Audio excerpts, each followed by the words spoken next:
All right, that's it. They're down like 40 points or 37 or something at the time of me starting this in the third quarter. And yeah, man, obviously I was very wrong on this series.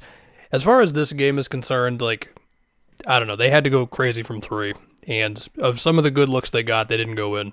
But also the Knicks switching was cutting off some driving lanes. Jalen, while he was scoring, he had some times where he just like overdrove or drove into traffic, or Mitch with like a great defensive play where he like closes out to Drew, but then also closes out to Jalen at the 3-point line, or Cat blocking Derek White after switching onto him. Whatever. The Knicks defense was good, and the other end. I mean, yeah, the Knicks, they're good, and I was not scared of them going into the series. And obviously, we know how this happened. And yeah, look, I know Tatum getting hurt is like the big thing, at least from a Celtics fan perspective in the series. But like, look, they blew multiple big leads with Tatum.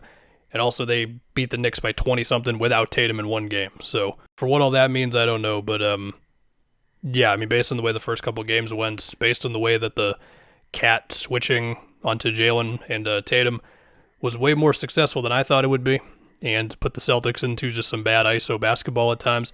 Maybe the numbers suggest it was better than it felt like, but I'll tell you this, even if the numbers are perhaps not as bad as how it felt in the series and the Cat switches, it certainly was not going as well as I believed it would within the series. You credit Tibbs for that. Jalen, sure, not every one of his games was like bad, and obviously his last one was awesome, but I felt throughout this series, it's kind of wild to say the first two games are the ones I remember the most, but the timing of the Knicks and when they would bring extra help on Jalen, it was just really, really effective in this series, and he was also just a little too like ISO heavy at times, even like getting like a Brunson switch or whatever it is. And all this is credit to the Knicks, okay? It's a credit to like physical defense and switching and the timing of help and Mitchell Robinson's impact throughout the series, man. Screen setting, rebounding.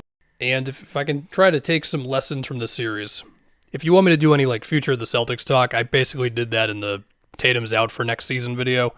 The gist is, again, we'll see financially, like, I would not be surprised if Porzingis was on a different team next season. He's got a short amount of time left in his deal. Drew's got a big contract that I also would not be surprised if they were looking to move him, but also, I mean, that's a bit of money to take on. He's still good, but whatever.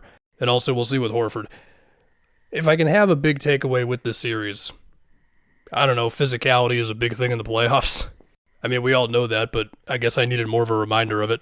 Or perhaps, even after a team has won a title, they can still have particular bad habits that can still come out, right? And with the Celtics, and this is a thing Celtics fans have just, you have it in the back of your mind, even as they, won the title and all that stuff, got KP and Drew and whatever else.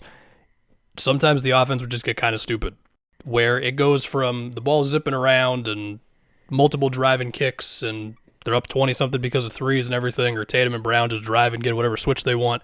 If you can not get killed on all that stuff, and you could up the physicality and not overfoul them, you can put them in the mud. Like, really, really put them in the mud. Because even with all the progress that Tatum and Brown have made over these, and again, Tatum, it really sucks with his health, but I can't act as if he was great throughout this whole series, right?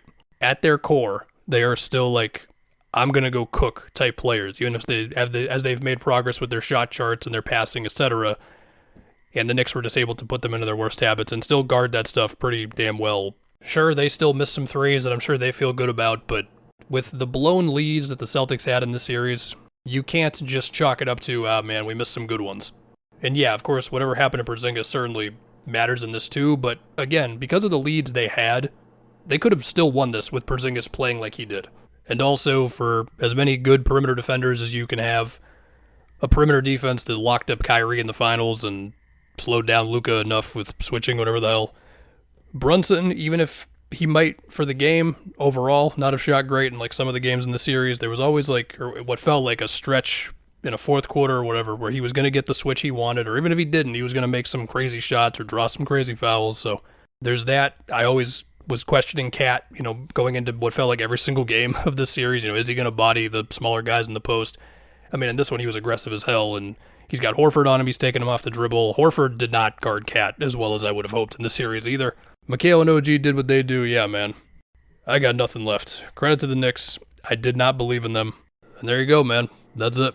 Knicks-Pacers Conference Finals.